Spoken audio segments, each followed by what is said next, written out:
Earlier today, we have Matt Schlapp, chairman of the American Conservative Union and former White House political director for President George W. Bush. Emily Tish Sussman is also with us. She is the campaign director for American Progress Action Fund. Good day to both of you. Thanks for having us. We call this segment The Four. So far, so good, right? We debuted it last hour, Yeah. okay? So you're our second test example, all right? All right. So make it good. We'll try to hold up, maybe even exceed. Please, Yeah. Emily. You've been here since Tuesday. Is this Marco momentum for real or not? I think there is something to it. I think the real slog that we've been seeing is between Trump and Cruz, but they are both playing total outsider. And it's not that Rubio is so much of an establishment candidate. He's just an alternative to them. There are a lot of people that really do not believe that Trump and Cruz are electable in a general election, and they want someone that can actually win. Yeah, it's a good point. And when you look at the battle that's going on, Matt, right now between Cruz and Trump, and then the secondary battle, which is going on between Rubio and Cruz, really over who is more authentic on immigration and who is, sort of holding the tougher line. Do you see that sort of, maybe there's a middle lane there for Marco Rubio? Yeah, absolutely. Look, Marco Rubio on paper is the one so many Republican insiders want. So many Republicans believe win a general election battle. But the fact is he closing? Is he winning that question of whether or not people see him as the commander-in-chief and as the president? I think all these Republican voters, they really love Marco Rubio. But every time he's had this opening, this chance to really kind of stand out, I think he's somehow failing the question about, do they see him as their president? And every time after a debate, the guy shines. He has got talent. It's interesting. What they'll tell you locally here is that he has not campaigned as hard as somebody perhaps like Ted Cruz or Ben Carson. In Iowa, that's I'm talking about. So he's trying to catch this momentum. He's trying to hit it right at the perfect time.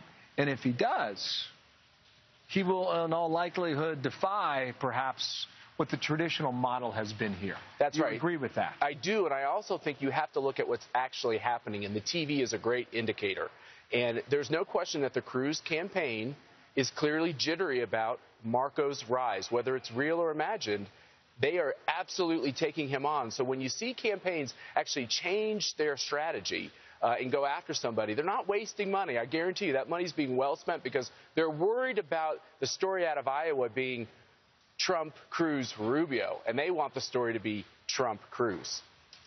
You know, when you look at the kind of surprises that we've seen over the last couple of cycles in Iowa, there have been people like Rick Santorum, for example, who jumped maybe 9–10% up. But, even in that scenario, is there enough to sort of change the dynamic of Trump, Cruz, Rubio? I think there is a lot to change. I think something that's unique about Iowa to maybe other early states is that you can actually register day of. So I think there is a big difference between people who are Trump supporters in their heart, they like the spectacle of it, and people that will actually register to vote in time, show up to vote, although it still could hold true in Iowa since there is same-day voting. But look at where they spend your money. You're totally right, Matt. Like, where they spend their money is the serious what thing. They're concerned about. It's what they're actually concerned about. And if you look on to New Hampshire, which is just in a week, there's a block for second place there. Like, it's really anybody's game. And then they could come out, there's many states beyond that where it could really be an open season. But back to what Bill was saying, one of Marco Rubio's biggest problems is that Chris Christie and Jeb Bush had great nights at the most recent Fox debate. They had great nights. I don't think that is helpful to Marco Rubio. He needs those other candidates to continue to go away, and they're not going away without a fight. Do you buy the governor argument that Chris Christie's making? We just spoke to his campaign manager, Mike Duhame, and they feel like ultimately voters are going to decide they want a governor, so they're trying to win what's called the governor lane. I really don't believe that because I think the reason why the governor argument works is that they're an outsider. Guess who can make that argument even more strongly? Donald Trump. So if it's all about the outsider, that argument is going to win with Donald Trump. How do you, both of you, how do you weigh the dynamics of the actual caucus process? Democrats are one thing. If you don't get to 15%, you can go to another candidate. But Republicans, you don't cast a ballot, but you vote essentially. Yes.